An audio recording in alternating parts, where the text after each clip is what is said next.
Welcome back to the Strategic Veteran. I'm your host, Adam Peters, and there's a moment a lot of us know too well, the one where everything you plan for comes to a dead stop. For Joshua Palassis, it was standing at the door after failing aircrew selection, knowing he'd never pin on those pilot wings. That single failure didn't just end a dream, it blew up everything he thought came next. Moving back in with his parents, forced to pay back the Army, losing a place to live, call it humility or just the gut punch of starting over when your old uniform doesn't mean much anymore. But Joshua didn't just crawl out of that hole. He tore it up and chose a whole new mission. Today, Joshua is about connection, not chasing titles or the right job, but making it his job to help others build something lasting. Whether that's a personal brand, a business, or just a shot at a better life after the military, he's proof that your hardest moments aren't where you get stuck, it's where you pivot. This one's for you if you've ever stood at the edge of what's next, pissed off, broke, or just wondering if all that struggle was a waste. It wasn't. So let's get into it. Joshua, brother, welcome to the show, man. Thanks, man. Thanks for the intro. You're bringing up old wounds, though. I'm already in pain. That's what we do on this show, man. I guess I didn't give you that caveat before you signed up. Yeah, I didn't realize this was therapy. Do I have to pay you or you pay me? Neither, man. It's free. It's like pro bono? It's like, yeah, it's of course, dude. It's one good human to another good human, man. Dude, this has been a long time coming. I've really enjoyed all of our conversations to this point. I actually am looking forward to the one we have next week, where maybe we get to do some business together, which I think is going to be amazing. And so, yeah, brother, let's just dive right in, man. First question for every vet that comes on: where did you grow up, and what inspired you to join? Hamilton, Ontario. So if anybody doesn't know where that is, it's right in between Niagara Falls and Toronto, pretty much. That's right. And TSV is fucking international. There you go. Yeah. For all you guys ragging on Canada, we do have a military. It does exist. It may not be robust, but it does exist.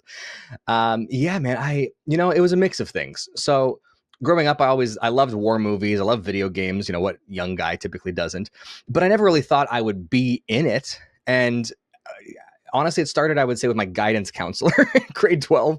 I don't know what the heck to do. I was like, by the way, can I cuss on this podcast? Yeah, dude, be 100% who you are. Yeah, of course. Okay. I don't cuss much, but sometimes for emphasis, So I had no idea what the hell to do with my life. And long story short, guidance counselor directed me to this university that gave me a diploma from a college, but also a degree from a university. And it was in criminal justice. So all my professors, for the most part, were ex-cops, lawyers, current cops and lawyers. And I got really interested in that system. And as I was building this education, as I was learning how these things work, my sense of justice really developed. And it got to the point where I became so violently angry at the evils of this world. You learn about cases of whatever it is, right? Like child rapists or crazy evil. And it just sparked something in me that made me realize I have this next level I didn't realize I had when it came to enacting vengeance and justice. And funny enough, now I think it was second year university, military recruiters came to the university and said, hey, we'll pay for everything. You just got to give us a few years. And I was like, cool. I can do that. Yeah. Yeah. Free money. Because I didn't want to work 3 jobs while I was in university. And my parents were going through some stuff and they couldn't just cover everything for me. So I was like, well, this makes sense. So anyways, signed up. They paid me to be in school. It was like the ROTC type of program. Right. So they paid me a salary to be in school, and then they paid for my school. Sound like a freaking win-win to me, because then I knew I probably wasn't going to get into Metropolitan Police in Toronto right out of university as a fresh 21, 22-year-old. So I thought, okay, military experience. I'll be a little bit older, a little bit wiser, and then I can come back to police.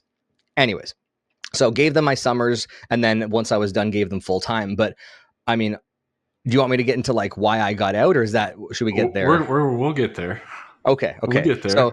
So anyways, I'll leave that. I'll leave the spoilers for later. But really, it became a monetary thing. It made logical sense, and at the same time, like the movie American Sniper came out. Like what's Kyle.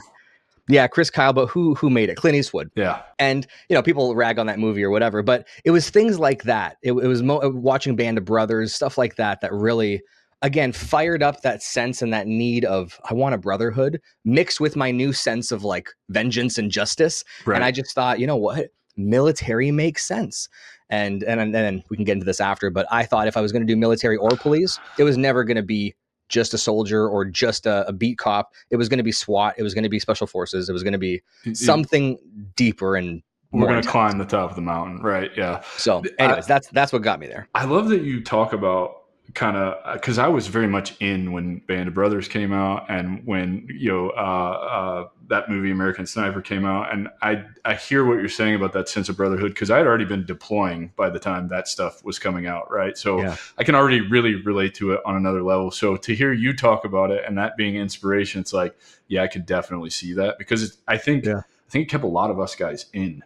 Right, because I'm 30 right now, and I think you got a couple years on me, not too many. 10, yeah. But a lot of my instructors, especially even in basic training, like they told me it was 9/11, it was those events that sparked them. So there's always that kind of generational, all the wars in the Middle East were already going on when I was like, I just grew up thinking that's a thing. That's just how it is. Right. So did you join to be a cop with the criminal justice history, or what job did you want to do for the Canadian military? Yeah, you would think I'd be an MP, but I also realized, and by the way, no shade to MPs, but I didn't want to be like a government snitch, Yeah, plenty of shade to MPs. I thought, and I started to talk to some people. I tried to research some of the positions as best I could as a whatever I was, an 18-year-old, not knowing anything, but I chose to be an infantry officer. Now, looking back, if I would have known what officer actually meant, again, no shade, but also kind of shade. I probably would have gone as an enlisted guy. We have different terms over here, but like I probably wouldn't have gone the officer route. They just made it seem like I had no option because I'm in university, so Of course I'm going to be an officer. And then once I got in, and I realized I got 45-year-old warrants who, I guess. Do you guys have warrant officers? We do. I know we have mostly the same positions. It's just been so many years, I forget all the titles. They're very specified career fields. So all of the pilots are either officers or warrant officers. Yeah. Your BMOs are usually your warrant officers. You're just one of those that manages the whole motor pool, parts, all that shit.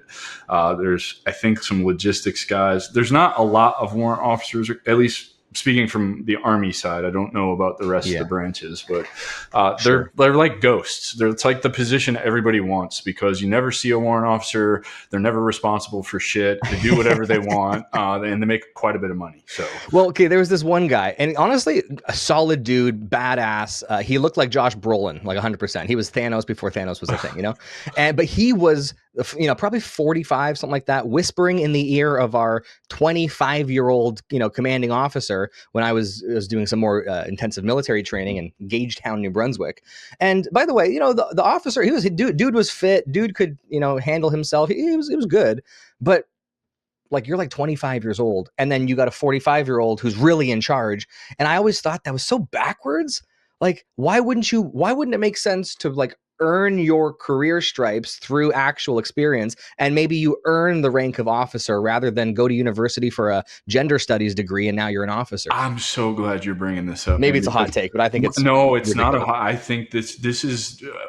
We like to say the quiet parts out loud on this show, and this is something I've always been confused about my whole life, particularly towards the end of my career, because I'm a guy with 50 months of combat time leading a platoon, and I'm getting a brand new second lieutenant right out of West Point or ROTC, and they just come in swinging their dick around like I'm in charge because I'm an officer, and it's like, motherfucker, I have 5 years of combat experience. Like, what experience are you bringing? Because you have a college degree. He's got 5 years of carpal tunnel writing exams. Yeah, it really is backwards to me. I just don't understand the logic with that. And people have tried to explain it to me, or at least their view of it, and it just still doesn't make sense to me. It's like, I have all this experience. Why am I not in charge? Why are you in charge because you have a college degree? Right. Yeah, I was literally, I think, 20, and I was a second lieutenant. Well, we call it lieutenant because we go by the King's English, or at the time it was the Queen's English. It's so weird. It's spelled lieutenant, but we would say lieutenant. I don't know. Anyways, I also don't understand the word colonel. It's colonel. Anyways, that's it. Colonel, yeah. Or corpse, corps, but like Marine Corps, but it's corpse. Anyways, that's neither here nor there. Yeah, but I'd be a 20-year-old 2LT, and I'd have 50-year-old. Whatever they were, master sergeant, like they would, I'm like, no, please, ew. Like, what the hell? I haven't earned that. What, like, I'm over here getting my orthotics from the military, podiatrist. I'm like, Yeah. don't salute me. What the hell? Right. I've been in the Army less than a day. So so you end up commissioning as an infantry officer? Yeah. Walk us through your career then.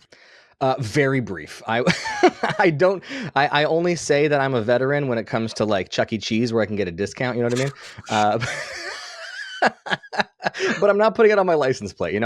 I do really respect men and women who've served seriously. I'm just one of those guys that I knew what I wanted. It made sense. I was committed. I was very capable, but I realized midway through Army training, I realized a couple things. Canadian Army has no budget, and we have nothing that I thought we had in terms of, I want to use this kind of weaponry, or I want to fly on these kind of planes, or I want to do, we don't have that? Oh, okay. Oh, wait, we don't have that? Oh, okay. Well, I want to fly an Apache. Oh, we don't have those? Oh, okay. So it was a lot of disappointment with a lot of the things so much disappointment. And then I got injured on a course, and it wasn't a crazy injury. It was like shin splints, plantar fasciitis, the things that took me off course. But then it's like, okay, so you're going to get back on course in a month. Right. Nope.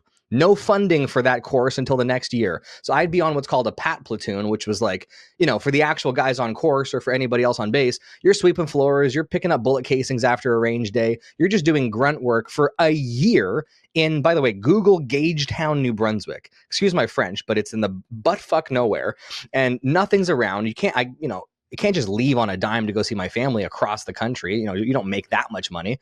And so point being, I was like, given all the other courses I would have had to take to be fully qualified, and it's going to take me 3 damn years to be an infantry officer living in Gagetown, New Brunswick. And then by that point, I want to get out anyways and go be a cop. Right. So as I started to realize the reality of that situation, that's when I wanted to transition to Air Force, because I realized all my buddies that I actually like are chair force, as they say. Mm-hmm. But then I also thought, how freaking badass would it be to fly a F-22 Raptor or whatever? I think the F-23s were just kind of coming out. JK, we only have like 70 F-18 Hornets, and only like 20 of them were active in service. I was like, I can name more than 20 of my friends who just passed, their pilot exam. So right. What are you saying? And then the reality was, as I was in service and now I'm meeting guys, hey, what do most pilots do? Oh, after they finish the course, they become an instructor on the course they just finished. Yeah. And I was like, so you're saying I have to be the top 1% of the 1% to actually fly an F-18? No, yeah. And I'm not the smartest IQ wise. I'm not, compared to some of my friends that were in that, I couldn't compete in that. Intellectually, I couldn't compete. Right. So I was like, anyways, long story short, that's a big part of the reason why I decided maybe I should just get out, because I don't know what the hell to do. And I don't want the lifestyle that comes with, I see all my instructors, I see how they live, I see what they're like, I see, and I don't want any of that. So why am I going down a path that leads to a destination I don't want to go to? Yeah, dude, I love that you're talking about this. I went to flight school after I got out of the Army. There's a reason I'm not in aviation right now, and it's because I did take a look around the landscape and didn't realize what aviation actually is. And I know the military brings that to the next level, right, with standards and safety and probably the amount that you have to study. But it's like, if you're an airline pilot, it's a check ride every 6 months. You're constantly having to have an instructor level knowledge of whatever aircraft you're always in the books. There's always something that they can ding you on, and your career can be taken away from you, or you can be grounded or whatever. There's also a lot of nepotism in that industry, in that, family members, they start. I'm actually working with a kid right now. He's 14 and he wants to be in the 160th. And it's like, well, I have all these resources and this knowledge. Like, you can get started now and have a leg up on all of your peers because you are driven. I didn't realize that's how that industry was. And so, and then speaking to the intellectual part, I also didn't think I was smart enough to do it. Flight school is not easy. It really is hard. There's so much that goes on when you're flying, and so much your brain has to keep up with, and learning how to manage a workload in the cockpit. It was wild. It was definitely wild. However, I just decided I'll just buy my own airplane and fly for myself, because that's way more fruitful than trying to fly for a company or something like that. So did you actually ever go to flight school, or did you just just get out? No, so I was at the end of my Army training. I was getting transferred to a couple different places, and it just worked out that they managed to get me a slot on what's called aircrew selection. So you got to go to Trenton, Ontario, to one of our main air bases, and just do like a 2-day intensive testing. And it was, motor skills, mental skills, math skills, but I hadn't done quick math since high school. and I just came from Gagetown, New Brunswick, with a bunch of Army guys doing Army stuff. And then boom, I had no time to really prepare or whatever. So I think and it sucks too, because if this was the passing line for all the tests, I was over for all of them, but like 3. And the 3 that I failed, it was like right on the line. And it was mostly like quick, like speed, distance, time formulas on the spot. Yeah. No calculator. I'm like, wow. Fuck. Like it was, yeah. So I knew I could have, if I studied and I went, back the next year, I think it was like 6 months later, you could test again. I probably would have passed. But I realized the things I said. I'm like, well, what if I do pass? Then what? Yeah. Do I really want my life to look like being an instructor forever? Right. And ultimately, it was that reality of what is the Canadian Air Force or military in general offer me compared to, if I was a Marine, 6 months, you sign, you're trained, you're deployed. Whereas for me, it's like, oh, by the way, I don't know if it's actually 6 months, but I know it's a lot more streamlined of a time frame than 3-4 damn years for Canadian Army. And we don't even and when it comes to Air Force, by the way, you guys have an Air Force in the Marines and the Army and the Navy. You got airplanes for everything. We just have Army, Navy, Air Force. And I was like, well, maybe Navy. Maybe I'll be on an aircraft carrier. We don't have any. Maybe I'll be on a offensive helicopter. We don't have any. Maybe I'll be in a C-130. We don't have any. How big is your military collectively? Do you know? I don't. I knew at some point, but I wouldn't even want to speculate. You can pop it up on the screen. Yeah. So the reason I started this show, brother, is because I recognize there's a big lapse in whatever from just getting out. They don't prepare you the way that they should. And this is, it's funny. I joked that we're international. TSV is international because we've got a Canadian on here. I've had Aussies on here. My content actually has reached a lot of the world's militaries, and it's really is the same problem everywhere. Like the message resonates with a lot of people. And I started this show kind of with the idea that the path back to purpose was entrepreneurship, which is still I think very true. You are also an entrepreneur doing wonderful things out there. And I still believe that to be true, but the big pain point is the transition. I haven't been wrong about it thus far. And so by bringing people like yourself on here, because you did not have an easy transition, just in the introduction, talking about what you went through, that's not easy to get through.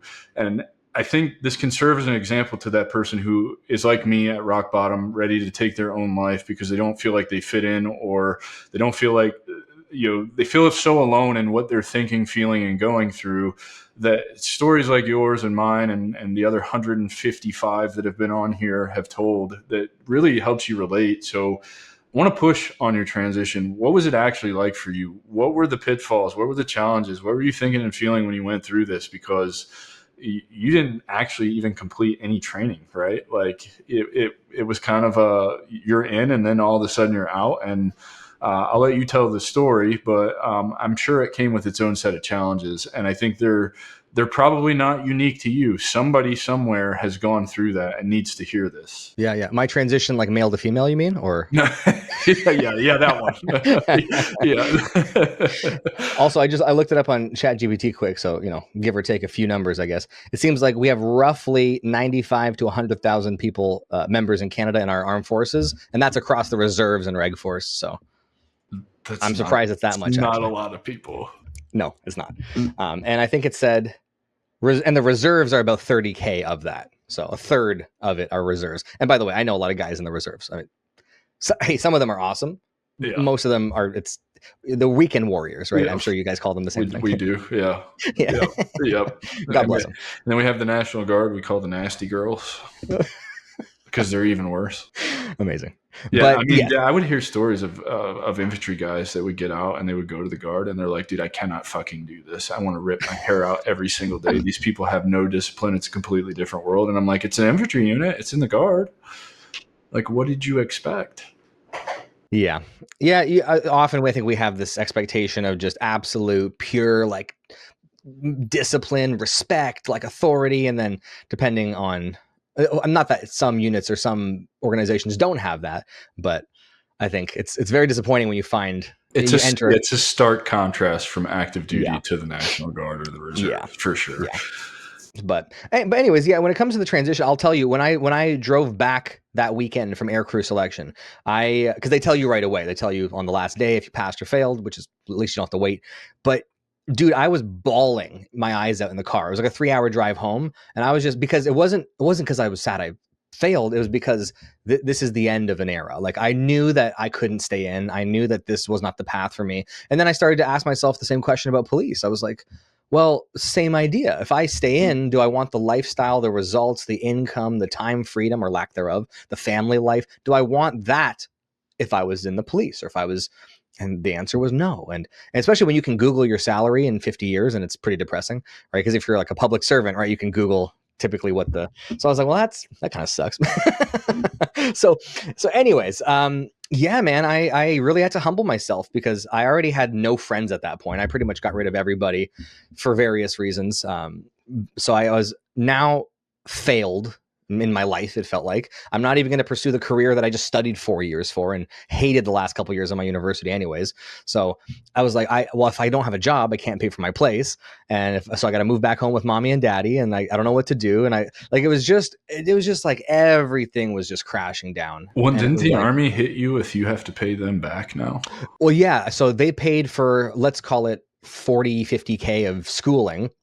And because I hadn't given the full 4 or 5 years that I owed them, I had to pay, like, they took off the time that I had served. So I think I owed them back whatever it was, at least a majority portion of that. So now all of a sudden, now I'm slapped with a student loan. Now I'm slapped with moving back home. Now I could have got a job at McDonald's, I guess, but that wouldn't have paid for rent. And what other skills did I have? Criminal justice degree and some Army training.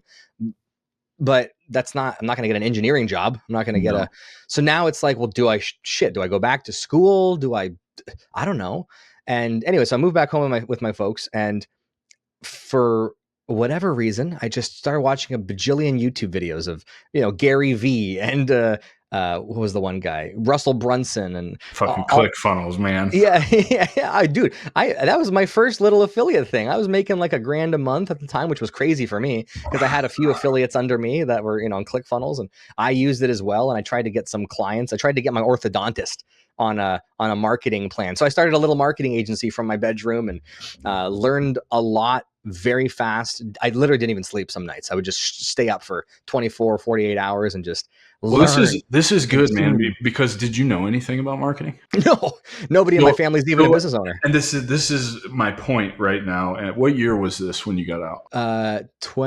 It was like January 2018. So like I just got out in December. They kind of like expedited it for the new year, which was nice. And then I essentially started 2018 back at home. That's kind of when I started falling down to the YouTube rabbit hole and online money and kind of realizing what's possible. But I think this is awesome because you just said what you did. It's the same thing that I did to fall into AI automation, you even creating this personal brand or whatever. You just go to YouTube and you start learning, and then you take action on what you learned and start implementing. Is that basically what you did with ClickFunnels? Is you're like, oh, this looks really cool. Let me buy into this real quick and see if I can do something with it. And I bet you may even probably still be making affiliate commissions from ClickFunnnos to this day. No, I only had a couple of people. Okay. But it is possible. There are people sure. that, for sure. And so, and ClickFunnels is still very relevant. Very relevant. Good. I'm proud of them. They're good. That's awesome. Good for them. But before I knew what SaaS even was. Right. And now it's like the biggest buzzword on the planet. Yeah. So funny enough, it actually started with, because I was watching these videos, I didn't know how advertising worked. And I got hit with this Facebook ad that was like, do you want to make money from home? We'll train you. And I was like, I want to make money from home. And I was like, how do you know? How do you know what I want? And for the first time in my life, I've never made tons of money. Like I was in the military and I was a student, right? So it was $5,000 well, I think in Canadian dollars, it ended up being like 5,000 or 5,500. And it was like over the phone. And he was like, okay, yep, it's just going to be this much. We can break it in 2 payments and you're going to get this marketing course and you will have, you know, a whole live streams and a Facebook community. And I don't know, man. I trusted my gut, even though I'd never made a decision remotely of that caliber. And I just click. Well, actually, I technically told him my Visa number, and then, and yeah, I bought this course, and I took it as seriously as anybody possibly could, and that's what started it off. And then just through all that, then I found ClickFunnels, and I found Udemy, and I found Zapier, and I found all these OG tools that are, I mean, now still relevant, but and so. Yeah, things just picked up from there. And I okay, these services aren't working. So let me start offering smaller services. So I was doing Instagram growth back when you could buy tools to automate growth naturally. It was real actions, but it was like automated. And then Instagram overnight decided to change their API. And my tools literally emailed me and were like, hey, so we can't work anymore, but we'll give you a discount on future tools that we come out with. And I had already dropped like $2,000 on them. And I was like, so you're telling me I spent $2,000 for a broken tool now that you're not even able to fix? So that kind of ended my marketing business in one swoop. But anyways, then just transition. I learned new things, tried new things, dude, you name it, from Facebook Marketplace reselling to, to direct sales, like MLM stuff, to, you name it. I did it. I tried it. I learned at Amazon FBA, whatever. How important was it for you to invest that $5,000 into yourself? It was probably the best $5,000 I've ever spent, not because necessarily of what I learned, but because it was the first time I think I believed in myself enough that it was like, I'm not taking mommy and daddy's money. I'm not taking the government's money. I'm literally, well, technically it was the government's money because they paid me for my salary and that's what I had saved. but you get the point. I'm not taking a handout. I earned this money and I'm going to invest this now on building me rather than just pleasure or whatever. Yeah, because I see this all the time. Well, but that course, it comes from a place of we just don't know better. We think, at least here, and the way I was raised, college is the thing. That's what you should invest your money in, right? Like go get the degree. And it's like, no, I kind of think that's the opposite now. Maybe you should invest in a $5,000 marketing course or a $10,000 generative AI course, particularly generative AI right now.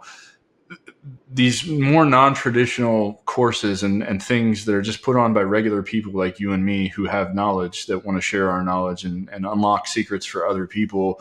I was apprehensive to invest in those things. And I, like you, had an aha moment the first time I actually paid $1,000 for my first course. And I was like, oh shit, like this isn't bullshit. Like this is actually real. You can actually do this. And this is what it takes. And you're the first guest I've had on this show to actually bring this up and mention I invested $5,000 into myself to get an education that I couldn't have gotten any other way. And it's directly contributed to everything I know today. Yeah. Well, I also realized in the amount of stuff I learned in that course and how timely it was too, in terms of like, if I took a marketing course in university, by the time the professors develop the course, approve the course, start teaching the course, and then graduate students from the course, 90% of that information is irrelevant. It's outdated. Unless it's like basic human psychology principles, like some of that stuff. Okay, sure, it's universal.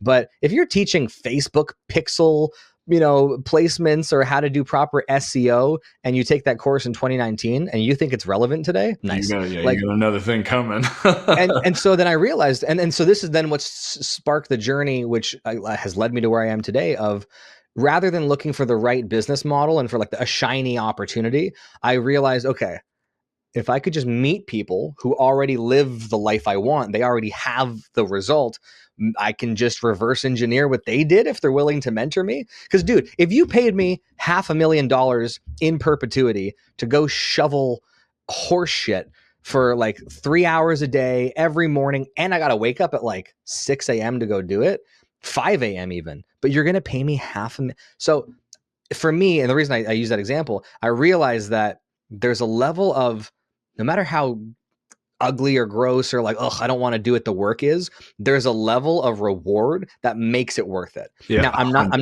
not saying to go against your values and your morals, but shoveling horse manure doesn't go against anybody's morals. We just don't want to do it. Yeah. But if the reward was high enough, so in other words, if I meet people who do something like, I didn't want to get into MLM because, oh, that's a pyramid scheme. That's everyone says.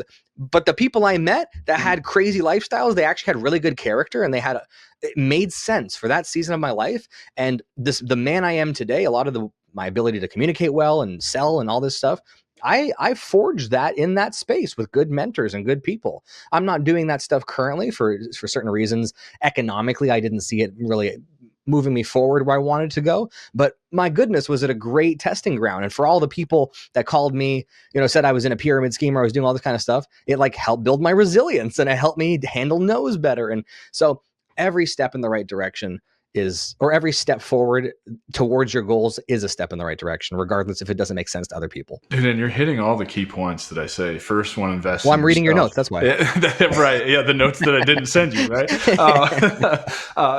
First one, invest in yourself. Second one, find a mentor. Reach out to people. This is probably my biggest one. People are the keys to our success. Period. End of story. End of story. Like, you have to have quality people in your life to get to where you're going. Nobody gets where they're going alone. But just the way that you just talked about it is you would meet people and you would then ask questions to reverse engineer what they did, because all of the fundamentals, I don't care what vertical you're in, what niche, whatever you want to fucking call it, all of the fundamentals apply across the business landscape. Period. End of story. You need to know how to market. You need to know how to drive traffic to your offer. You need to know how to create an offer. All of that never changes, ever.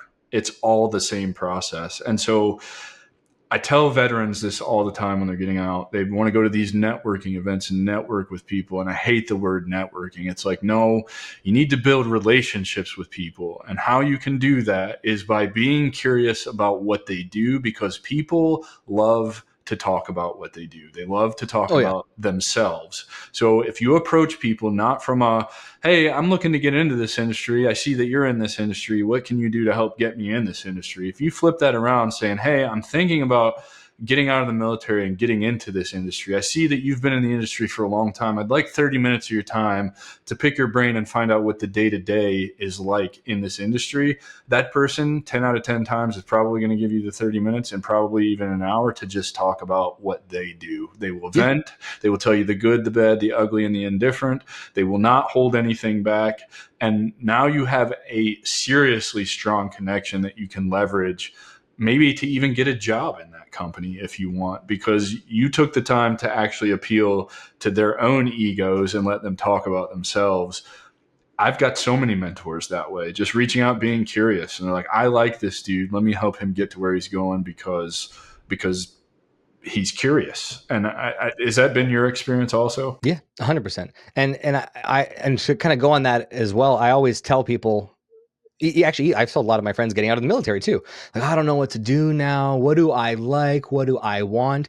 And ultimately, we still have that same high school mindset. Me. What do I like? What do I want? Dude, I don't know. I want to play video games and pick my nose and sleep. Like, what do you mean? What do I want? And so ultimately, I think when we choose a job or a career or even a business idea, ooh, I like this water bottle. Yeah. So? Does that mean the market likes it? Does that mean your customers like it?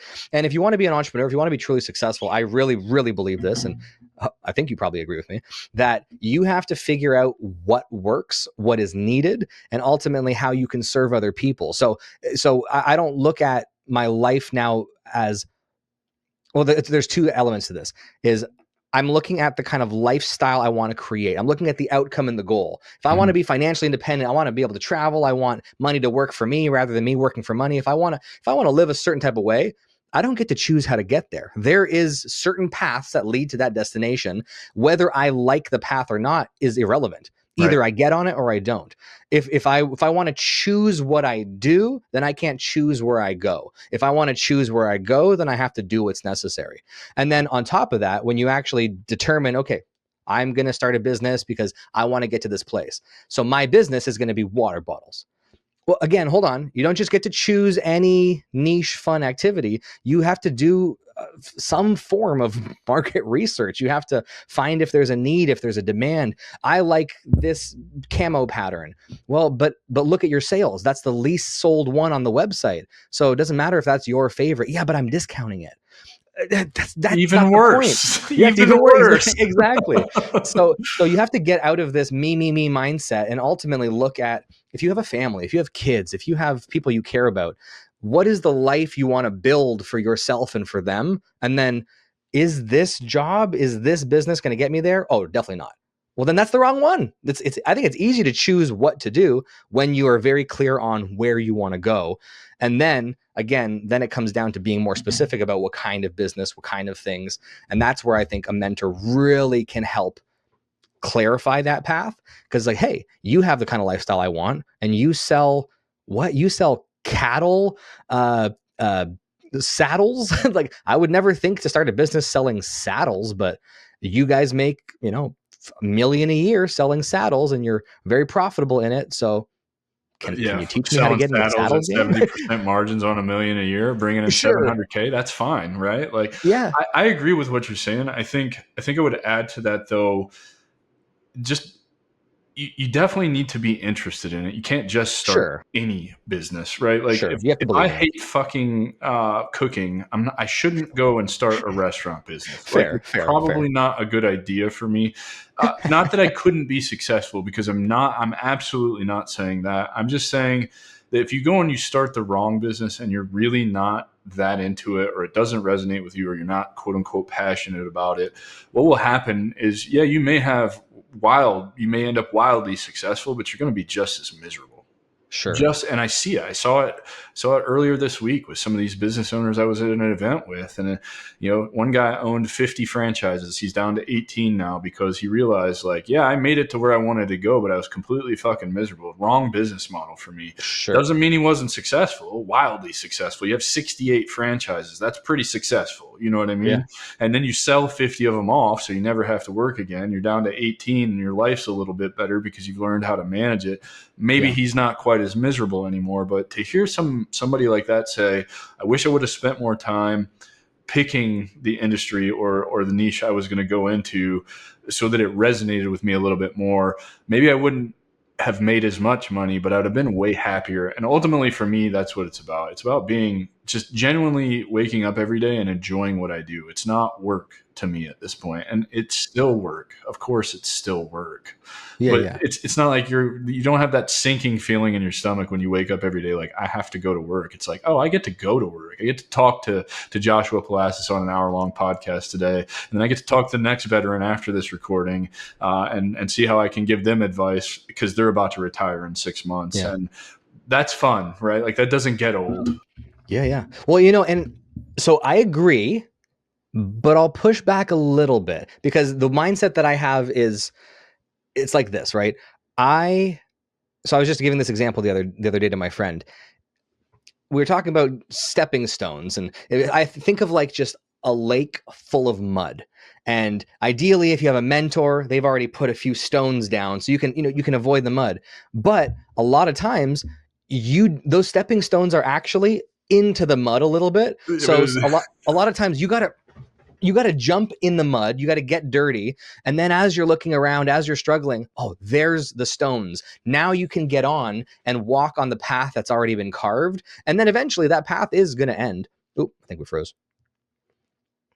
Am I back? Yeah, you're back. There you go. So eventually, when you're on that path, like, those stones will end, and you'll have to get back in the mud and start putting your own stones for the next person. But here's where this is practical to what we were just saying. It's just so now you have a visual, but here's the practical. I kind of hate sales. I really didn't like doing MLM type of stuff. I wasn't passionate about soap that I was selling, but by jumping into the mud and just starting something, it built my skill sets. It also taught me more about what I do like and what I don't like. And now with some of the different sales stuff I've done, or that's actually built relationships, which now pushed me into starting my own podcast, which led me to meeting you, which led to a conversation like this, which I also really enjoy this, and I really enjoy the podcast. But if I think about it, I had to do all these things I wasn't passionate about. My heart wasn't really in it. But because that then clarified what I am passionate about and where my heart really is. But if I never jumped in the mud, I would have never found the stones. So I think it's a balance of what you and I are both saying. Yeah, Does no, that make sense? 100%. Yeah, I'm so glad we're having this It's conversation. not black and white is what I'm because saying. I actually see it the same way that you do. Because I had to do the same thing. I started posting on LinkedIn, throwing shit at a wall. Funny enough, I started my very first post ever was about personal branding. I had 92 followers. What the fuck do I know about a personal brand at the time? But that's what was hot on LinkedIn, right? I see other creators having success with it. I'm like, oh, maybe I can fucking talk about. No, I cannot talk about this. I pivoted a bunch of times to SEO, to UI UX design, back to probably personal branding at some point, and then finally the path forward starts to reveal itself, and then you land in the veteran space, which is super fitting because that's what I am. It's my community, and we have a lot of problems that need to be solved, and apparently people like to listen when I talk, which is great, But I do agree with what you're saying, and I think it's necessary. Like you said, you're going to get stuck in the mud and you're going to get really fucking dirty and it's going to be painful and you're going to want to quit a bunch, but then you're going to find those stones and that's really going to help you choose the direction where you do end up in this place where it's not a big deal to get out of bed and do what we do every day. Yeah. Well, hindsight is 2020. Your friend who does the franchising, if he did it the way he says he wish he did it, I almost guarantee he would be saying, I wish I did more. I wish I had more.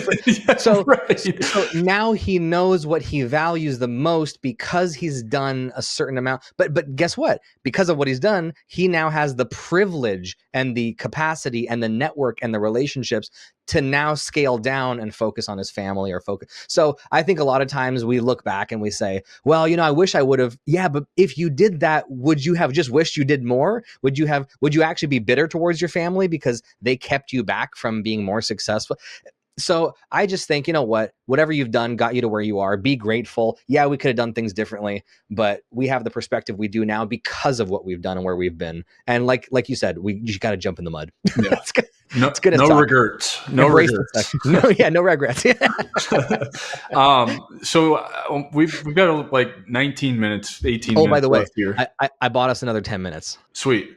So 12:40 we got. I want to give you the last remaining time to just tell people what you're doing now and why you enjoy it so much. Everything you're doing, I love what you're doing. Like I said, we're having a meeting next week, right? And hopefully there's a path forward to do some business because I just think what you guys have created, I think you didn't found the company, right? No. You just belong to them. I'm a contractor. I'm the DEI hire. But it's also inspired a lot of what you're doing on your own, though. And so, sure. What makes you so passionate about all the marketing, the branding, all of that stuff? How did you go from taking that one course to then ClickFunnels? How did you stay determined that you were passionate about it? And what is it that turns you on? And why should maybe those that are getting out consider a career in branding, marketing, advertising, kind of all encompassing like what you do? Yeah. Well, what turns me on is women, no homo, but I,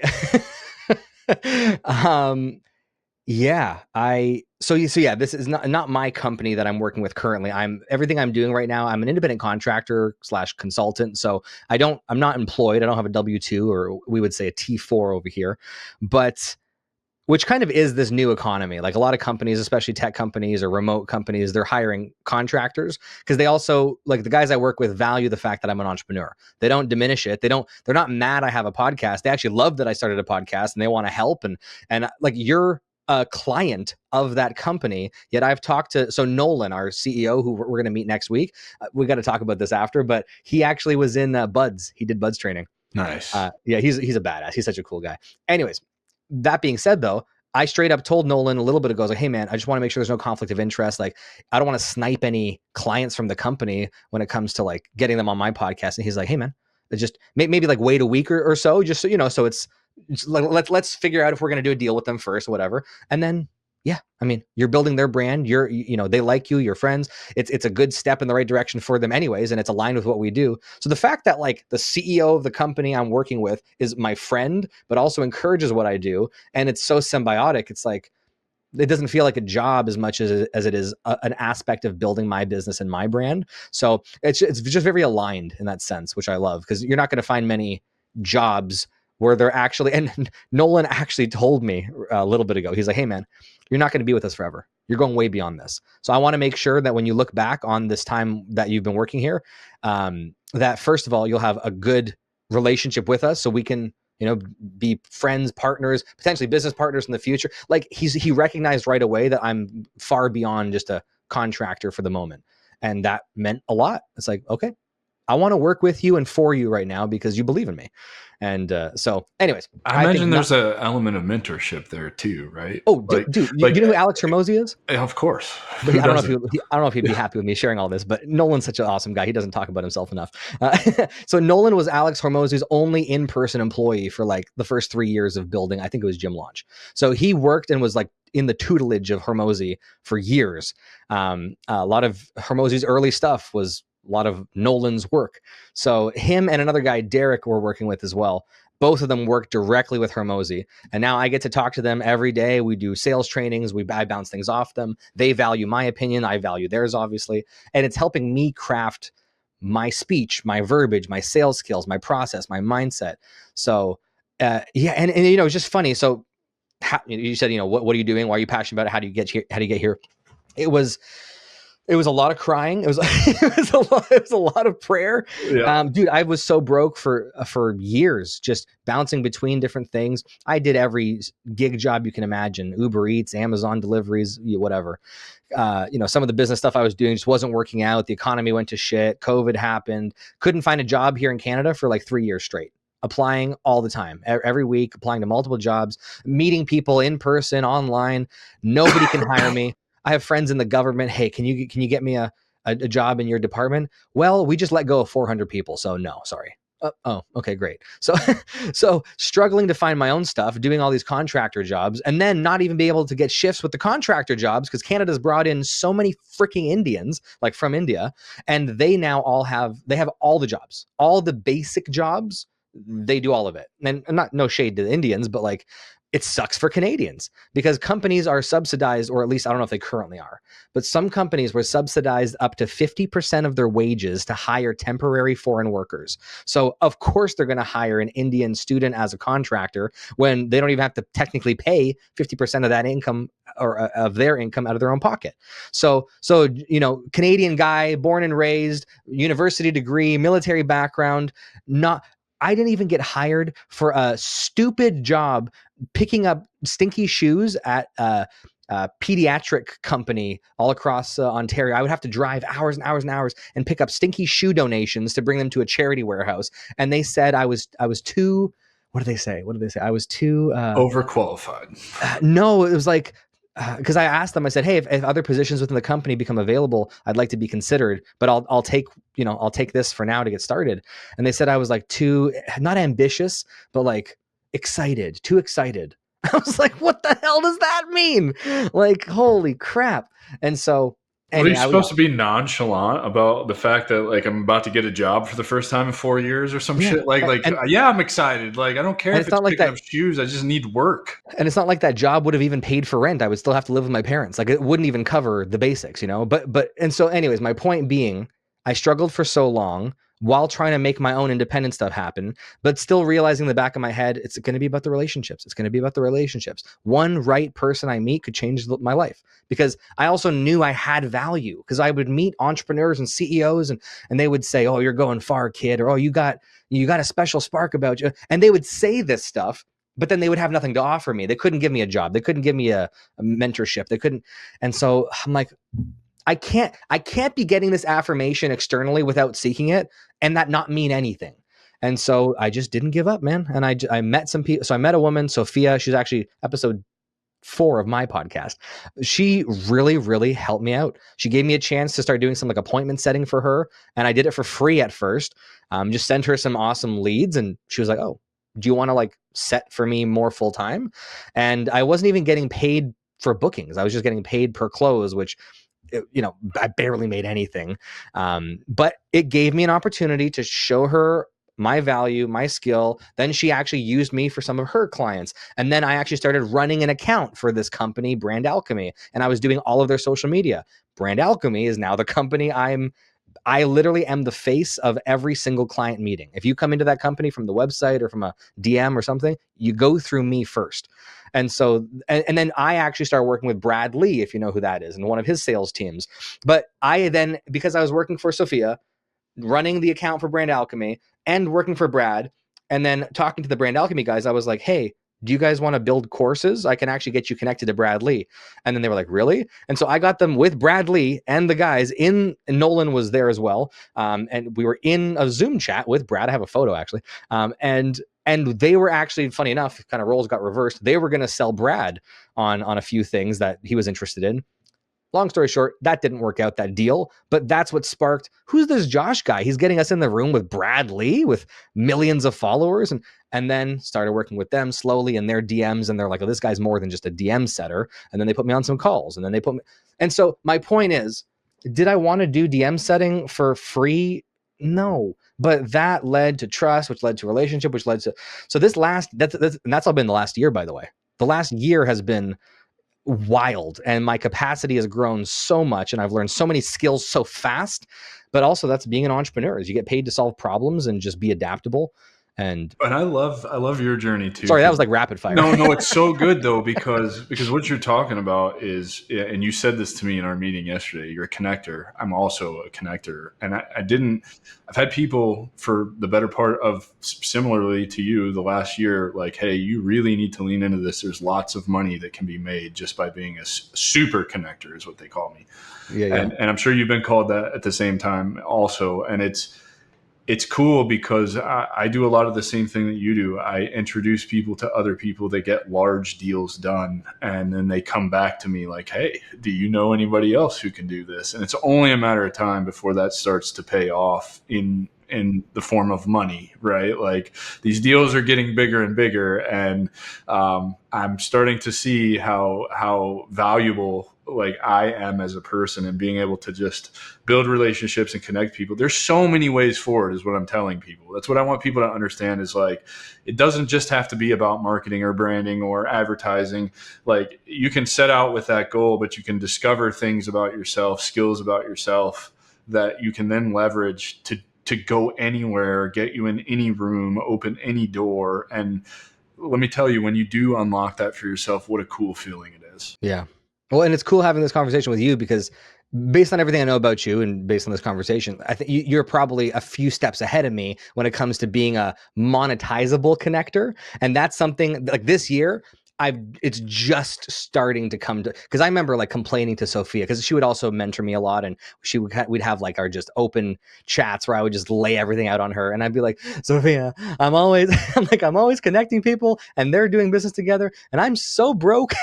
Like, it's patience. Like, she probably told you to be patient. Yeah, she's like, just keep adding so much value that your value is undeniable, and people will remember and deal. You'll just be invited into deals in the future and bigger things. And so anyways, and so now when I offer to make certain connections, some people are like automatically offering me referral commissions. I'm like, oh, I didn't even ask. I wasn't even thinking about that, but I'll take it. I'll take a few $1,000 or whatever it is. And when you get to a higher and a higher and a higher level, now hey, you know what? I know a VC fund guy. Oh, I know an investor. And then they invest 5 million and I get, 5% or something. I'll take it. I'll take it all day, 10 times. Right. Like, give it to me. I'm not on the VC level yet. That's where we're working to. It's coming. I did. I'll tell you this afterwards. I'm not going to put this out publicly yet. This is a good one. You'll appreciate this. What, you made an OnlyFans? No. You talked about not crossing lines earlier. That's a pretty. It's because it's funny, because I've been asked to go to the backside of that, where they kind of grow the promotion side of it. I understand how all that works. How I got this insight, I don't know, but I've run across people who do this. They've given me kind of the sauce behind how that works. I know that successful women on OnlyFans have five phones and 4 accounts per social media per phone. Sure. It's fucking wild how that shit works. Yeah. It's a moral thing for me. So Same. I just don't cross that line. Did you see the new Superman movie? I didn't know. Is it good? Okay, so I thought it was great. I actually really liked it. But there's this one scene. I won't spoil it. I won't give you context around it. I'll just tell you what the one image. They're in a dimensional rift, and let's just say, I'll say this: Lex Luthor has this bot farm of monkeys with like headgear, and the monkeys are all on computers literally writing hate comments about Superman on like Twitter and Reddit. So essentially he has like a troll farm of mind controlled monkeys, and I'm like, how, like, it's such a play, it's such like it's a parallel commentary on. And I was, so whenever I think of, multiple phones, multiple this, DMs, automations, this, that, I'm like, I think of that monkey scene now. I probably would too. Joshua, brother, we're running out of time, man. I want people to be able to reach out to you. For those that are entrepreneurs that are listening, that's brands could use an update or some power behind them. Get in touch with Brand Alchemy, somebody that I genuinely hope that when I meet Nolan next week, that maybe there's a deal to be done here, or I can afford to do a deal with you guys, because I've thoroughly enjoyed every conversation I've had with you.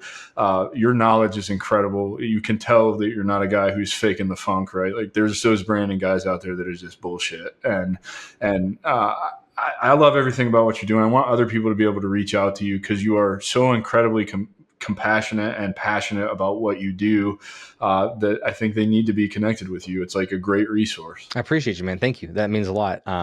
Yeah. And for you, best price. Okay. 20%, 20% more. Extra friend price. Yeah. I'll put this in your ear right now, and then maybe we can talk about this for the last 2 minutes after I share what you asked. But someone told me recently, like, if you're actually a friend with somebody, you should never ask for a discount. You should always pay full price with your friends to support their business. 1,000%. And I don't know how I feel about that. I think I agree with it, but hold on, we'll get to that in a second. So, that'll be the teaser for the end. I think the best way to get in touch with me right now probably is my Instagram. It's kind of my hub for everything. That's where I post stories and updates. My link in my bio has everything you need, from intro chat for Brand Alchemy to me, intro chat for Lightspeed VT, which is Bradley's company developing courses for entrepreneurs and course creators. So any of my links are right there. But yeah, in terms of what I do, just really, really briefly for context, two things primarily. My work with Brand Alchemy is very much in the helping entrepreneurs, executives, founders, experts, people who are really, really good at what they do already, but looking to take their brand, their personal brand, to the next level. They want to get them more podcasts. They want to get them more stages, highly targeted opportunities, not just, throw mud at a wall, hope it sticks.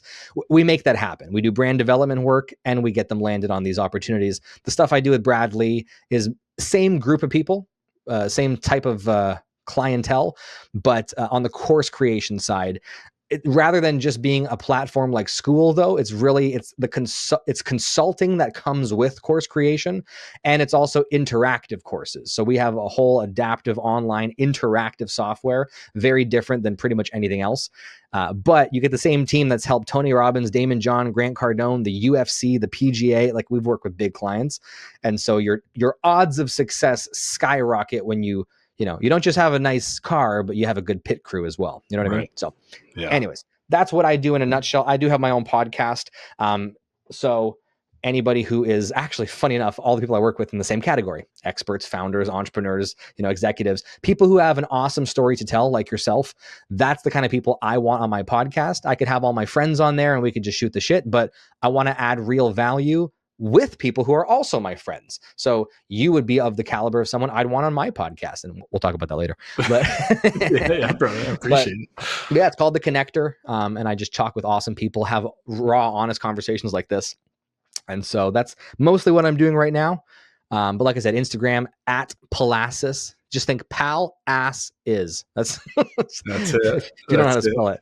And then I'm pretty much the same username across most social media. But back to what you said, thank you for that. Also, everybody go download his podcast, subscribe, reach out to him if you're interested in branding, all that good stuff. I promise you, when you hear at least the Brand Alchemy, it's pretty good deal. And I'm interested in the course side of things too. I didn't know you were doing that. Yeah. And by the way, side note for anyone listening too, like, especially for any vets, like I don't think I'm Mr. Know-it-all, got it all, but I'm always happy to share. Like if you add me or send me a DM, always happy to just, have a conversation, point people in the right direction, just like I know you do.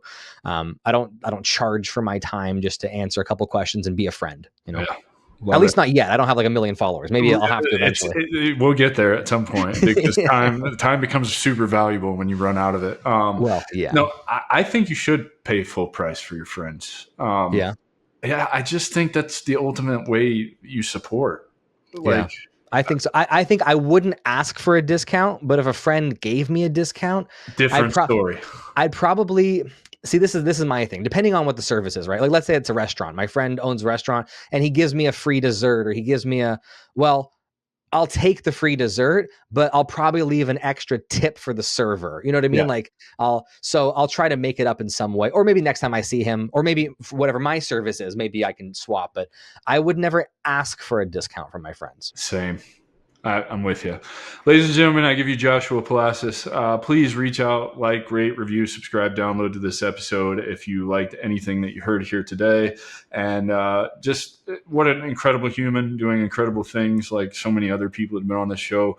Please stay tuned for next week. We'll bring you another awesome episode with another awesome veteran. Take care, everybody. That's our show, and I'm truly thankful you've joined us at The Strategic Veteran. If our conversation today sparked curiosity or if you're ready to elevate your game, I'm here to help. Visit thestrategicveteran.com for exclusive show notes and resources or to book a coaching session directly with me. Take a moment to subscribe to our podcast and share your review. Your support makes all the difference. For more insights and daily strategies, let's connect on LinkedIn and keep the conversation going. Remember, this isn't just a podcast, it's your strategic advantage in action. Until our next rendezvous, stay bold and continue the mission.